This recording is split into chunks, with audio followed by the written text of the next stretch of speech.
What is the challenge of living in Crown Heights? The biggest challenge? Finding a parking space.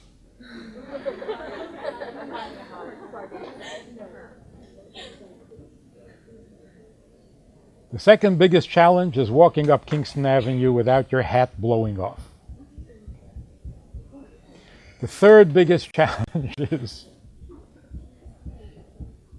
finding a store open.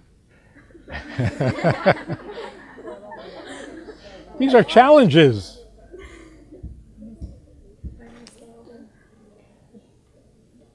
If you mean by challenge, you mean what is the purpose? What's the benefit? You go on shlichus, you know what the benefit is.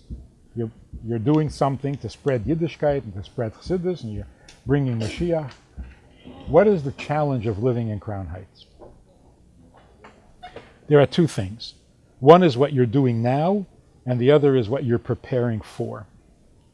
If you don't learn now, then your Yiddishkeit, when you go out into the world, will not be contagious.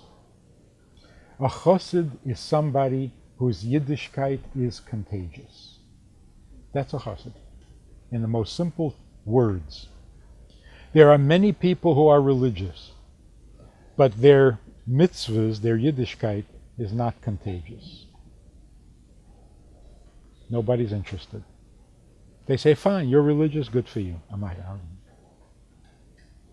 I tell you a story. There was a group that came from Long Island. I don't know if a reformed temple or something. Their youth group. Teenagers. They were coming for an evening in Crown Heights.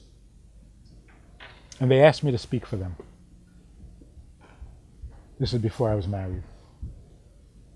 Then I find out that this group also was stopping in Williamsburg. And they got stuck there for the bus or something. So they really can't come to Crown Heights. So they asked if I would come to Williamsburg and speak to them there after their program there is over. So I go there at the Y, the Williamsburg Y.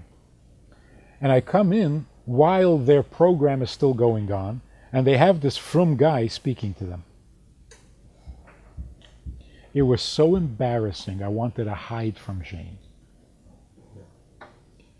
For example, it was like the question and answer part of the session. And a girl raised her hand and said, how come women don't put on tefillin or something like that? And this guy says, well, you know, women at a certain time of the month, when he starts going into depressions, and these teenagers were like, you're out of your mind. But that wasn't even the most embarrassing. The most embarrassing thing was somebody said to him, so you never have any fun? He said, oh yeah, we can go bowling. I just wanted to hide. So when he left, I had to undo all the damage. You're a religious Jew. You spend your day and your nights and your life doing mitzvahs and learning Torah. Do you have fun? Yeah, we can go bowling. That is so pathetic. Why would anybody be jealous of their Yiddishkeit? Because they can go bowling? We go bowling and we don't even have to be religious, so there. It's pathetic. A chassid, his Yiddishkeit, his mitzvahs are supposed to be contagious.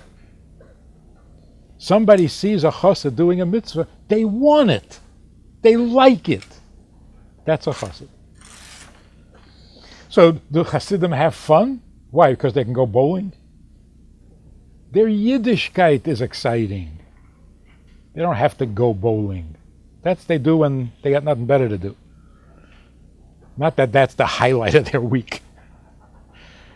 It's very sad. So,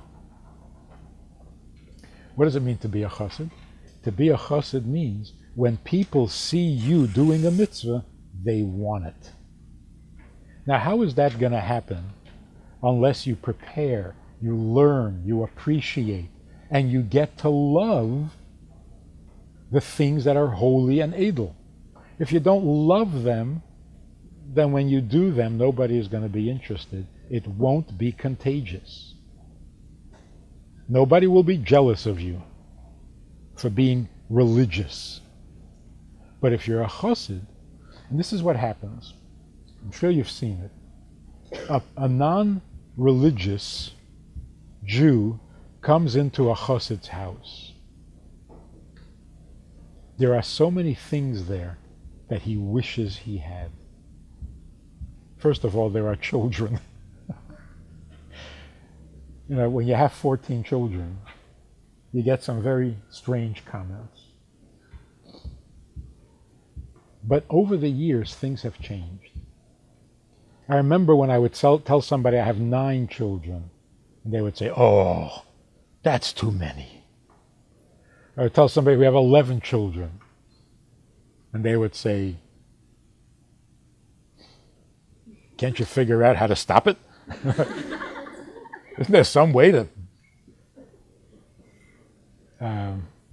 Today, it's a little different.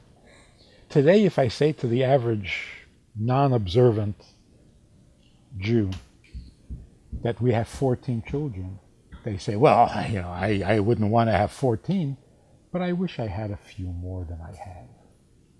So something has changed. So the first thing is, when they come into a Hasidic home, the first thing is like, "Wow, you have a family." They don't have that. So already they're jealous. Second thing, you seem to know what you're doing. Like, you guys got a life or something? We don't have a life. You guys got a life? Where'd you get it? How much does it cost? I'd like to get one too. They see children talking to parents like a child is supposed to talk to a parent, and they say, "Wow, my kids don't talk to me like that. They don't even talk to me." They see a husband being respectful to his wife, and they say, "Oh, Mike, how did you get your husband to do that? How did you train him?" They don't have any of this. So anything edel, anything elegant, they don't have it. They want it. Now, if you're enjoying these things, now they just die from jealousy. You have all this good stuff and you're having fun? I gotta have some of this. People come into a Chabad house, that's what they see. So it doesn't matter whether the shliach or the shlucha can give them a big drasha and give them a big explanation and convince them. They don't need to be convinced. They're jealous. They're jealous of what you have. But it's not going to happen if you don't learn, if you don't appreciate yourself what you have, if you're not getting pleasure from being edel, then they're not going to be jealous of you. So this being in Crown Heights is like preparation. This is where you're supposed to get the things that everybody else is going to be jealous of. And if you're not getting it, then you should demand it. And I think that that's what is upsetting most people here. I don't think there's even 10 boys or girls, Bachrim or girls, who don't want Chassidus.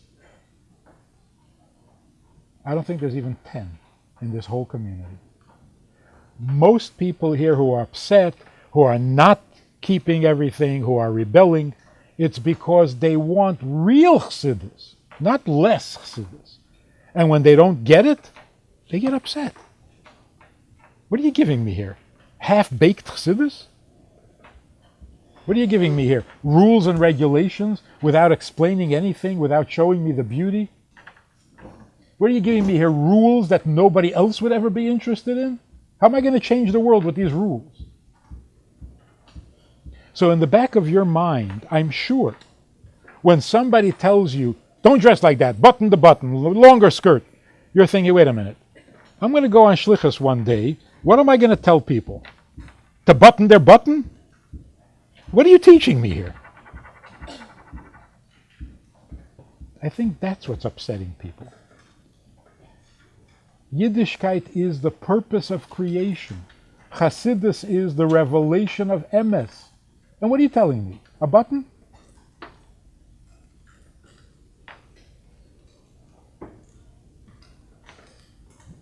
It's not just sneeze, it's everything.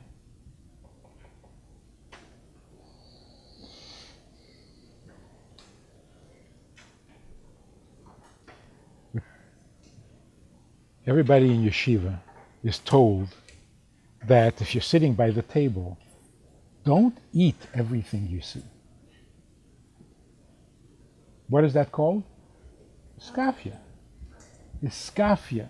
Don't eat everything you see. Now, people say, I remember in yeshiva, there was always told, iskafia, iskafia. I hated that. I talked to a guy who's now married, he's got 4 children, and he tells me, I went to a program, you have to know about this program, and you have to tell everybody about it, it's fantastic. So what's the program? There's a program that they have at the, the JCC, they have a program there that's called impulse control training. Because people live by impulse, they do things without even thinking. These guys, they train you to control your impulses, and you become such a mensch. Everybody should do this. I said, you mean iskafia? He says, oh, is that what it means? Is that what iskafia was? See, if you don't call it iskafia, if you say, no, don't have iskafia, don't be ridiculous and old-fashioned. Have impulse control. Oh, that's fantastic. Got to have impulse control. You got to be a mensch. So if the mashpia, if the teacher says iskafia and doesn't make you love the idea, then he hasn't taught you anything, and you're going to rebel. You're going to say, what are you teaching me, this nonsense, useless stuff?